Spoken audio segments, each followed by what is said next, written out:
நம்ம மூத்த செய்தியாளர் சங்கரனும் இணைந்திருக்கிறாரு. இந்த சந்திப்பில் இந்த PM ஸ்ரீ அப்படிங்கிறது ஒரு கண்டென்ஷியஸ் இஷ்யூவாக மத்திய அரசுக்கு ஒரு நிலைப்பாடு, தமிழ்நாட்டு அரசுக்கு ஒரு நிலைப்பாடு, கடந்த அரசுகள் போலவே இந்த அரசும் அதே கொள்கையைத்தான் கொண்டிருக்கிறது. ஸோ அதில் ஏதாவது ஒரு காம்ப்ரமைஸ் ஏற்றத்துக்கு வாய்ப்பு இருக்கிறதா?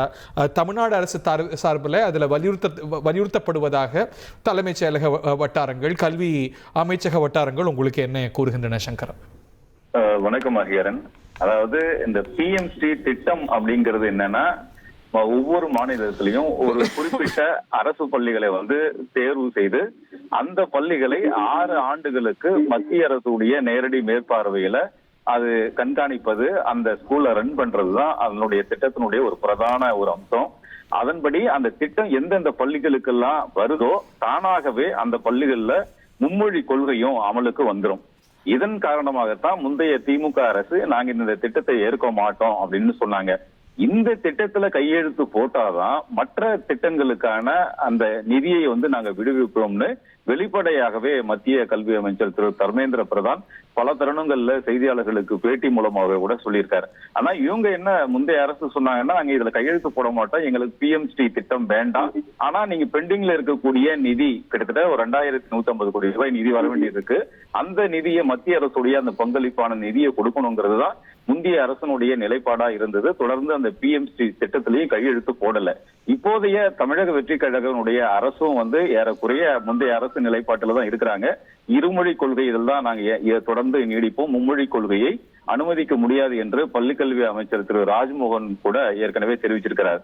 இப்படிப்பட்ட ஒரு சூழல்ல மத்திய அரசு தமிழக அரசினுடைய கோரிக்கையை ஏற்குமா, அந்த PM ஸ்ரீ திட்டத்துல மீண்டும் கையெழுத்திட வேண்டும் என்று தமிழக முதல்வரிடம் வலியுறுத்தப்படுமா என்றெல்லாம் கேள்விகள் எழுந்திருக்கின்றன. ஆனால் இந்த திட்டத்தை தமிழக அரசு ஏற்காது என்பதுதான் அரசுடைய நிலைப்பாடாக இருப்பதாக அரசு வட்டாரங்களும் தெரிவிக்கின்றன. எனவே முதல்வர் வலியுறுத்திய பிறகு இந்த விவகாரத்துல மத்திய கல்வி அமைச்சர் திரும்பவும் அவங்களுடைய நிலைப்பாட்டுல அதே கருத்துல இருப்பாங்களா, இல்ல இறங்கி வருவாங்களா, நிதியை விடுவிப்பாங்களாங்கிறதெல்லாம் முதல்வர் பிரதமரை சந்திச்ச பிறகு அதன் பிறகுதான் மத்திய அரசு நிலைப்பாடு எல்லாம் என்னவா இருக்குங்கிறதெல்லாம் தெரிய வரும்.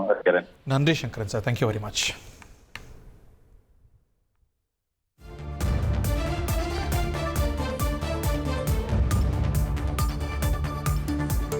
மணி சரியா 4:30 மணி. வி கேன் அஸ்யூம் இந்த சந்திப்பு தொடங்கியிருக்கோம், இல்லை இந்த தொடக்கம் நெருங்கியிருக்கோம் அப்படிங்கிறத நம்ம பார்க்கின்றோம்.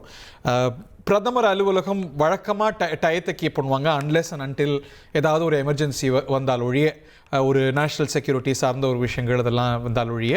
ஸோ இந்த சந்திப்பில் டெல்லி வட்டாரங்கள் உங்களுக்கு என்ன தெரிவிக்கின்றாங்க? நம்ம இன்னைக்கு இந்த சந்திப்பை மட்டும் இல்லை, உள்துறை அமைச்சரையும் சந்திக்கிறாரு, நிதி அமைச்சரையும் சந்திக்கிறாங்க.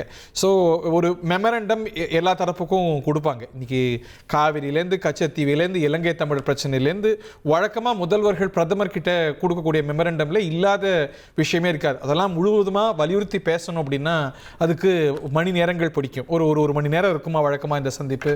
ஸோ அதில் அது எல்லாத்தையும் விரிவாக வலியுறுத்தி பேசுறதுக்கான சூழல் இருக்காது. பட் மெமரண்டம் விரிவாக சொல்லும், பட் முன்னுரிமைகளை வலியுறுத்துவாங்க.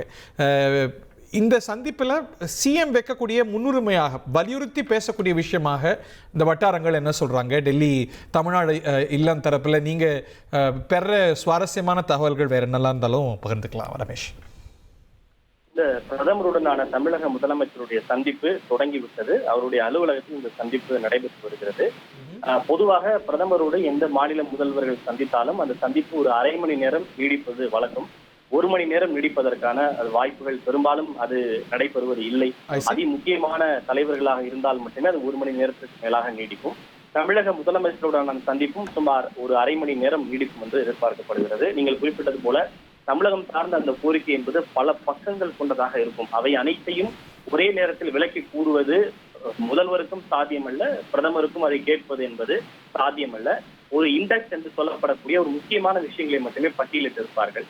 அந்த பட்டியலை தமிழக முதலமைச்சர் பிரதமரிடம் படித்து காட்பார். பிரதமரும் அதனை கேட்டுவிட்டு அந்த முன்னாடியே முடிவு பண்ணிடுவாங்க இல்லையா? முதல்வரோட செயலக அதிகாரிகள்லாம் இதெல்லாம் வலியுறுத்தி பேசலாம், இப்படியெல்லாம் செய்யலாம் அப்படிங்கிற இன்புட்ஸ் அட்வைசஸ் போயிருக்கும். அவங்க முந்தைய சந்திப்புகள் இதோடைய ஸ்ட்ரக்சர்ஸின் அடிப்படையில் முதல்வரோட செயலக அதிகாரிகள் முன்னாடியே பிரீஃப் பண்ணியிருப்பாங்க த ஸ்ட்ரக்சர் ஆஃப் மீட்டிங். நிச்சயமாக அது முக்கியமான ஒரு 10 அல்லது 15 கோரிக்கைகளை மட்டுமே நீங்கள் இவற்றை மட்டும் பிரதமரிடம் நீங்களே உங்களுடைய வாயால் எடுத்து சொல்லுங்கள் என்று சொல்லியிருப்பார்கள். அந்த அடிப்படையில் சில முக்கியமான அது கச்சத்தீவு விவகாரமா இருந்தாலும் சரி, மேகதாது விவகாரமாக இருந்தாலும் சரி, இந்த மாதிரி கல்விக்கு நிதி சார்ந்த விவகாரமா இருந்தாலும் சரி, இந்த முக்கியமான பிரச்சனைகளை குறித்து பிரதமரிடம் எடுத்துரைப்பார். மற்ற விவகாரங்களை எல்லாம் செயலாளர்களிடம் கொடுத்து நீங்கள் இதனை ஆய்வு செய்ய சம்பந்தப்பட்ட துறைகளுக்கு இதனை அனுப்பி வையுங்கள் என்று பிரதமர் ஒரு பரிந்துரையை வழங்குவார். அதுதான் பொதுவான ஒரு நடைமுறை. எல்லா கோரிக்கையும் பிரதமரே படித்து நடவடிக்கை எடுப்பது என்பது அப்படி ஒரு நடைமுறை அல்ல. முக்கியமான கோரிக்கையை பிரதமர் கேட்டுக்கொள்வார். மற்ற கோரிக்கைகளை சம்பந்தப்பட்ட அமைச்சகத்திற்கு அனுப்பி வைத்து இவற்றின் மீது ஆய்வு செய்து நீங்கள் பதில் அனுப்புங்கள், இவற்றை நீங்கள் ஆய்வு செய்யுங்கள் என்று மற்ற துறைகளுக்கு ஒரு பரிந்துரையை வழங்குவார்கள். அதுதான் ஒரு பொதுவான நடைமுறையாக இருக்கிறது. நன்றி ரமேஷ். 1,28,00,000 மனங்களை வென்ற தந்தி டிவி யூடியூப் சேனல். தவிர்க்க முடியாத தம்ப்நெயில், கலக்கலான கான்டென்ட்ஸ். நீங்களும் இந்த குடும்பத்தில் இணைய இப்பவே சப்ஸ்கிரைப் பண்ணுங்க. அசுரபலம் கொண்ட எங்கள் டிஜிட்டல் கரங்களில் உங்கள் விளம்பரங்களை சேர்க்க வாட்ஸ்அப் பண்ணுங்க. 8939888378. Email advtthanditv@dttv.in.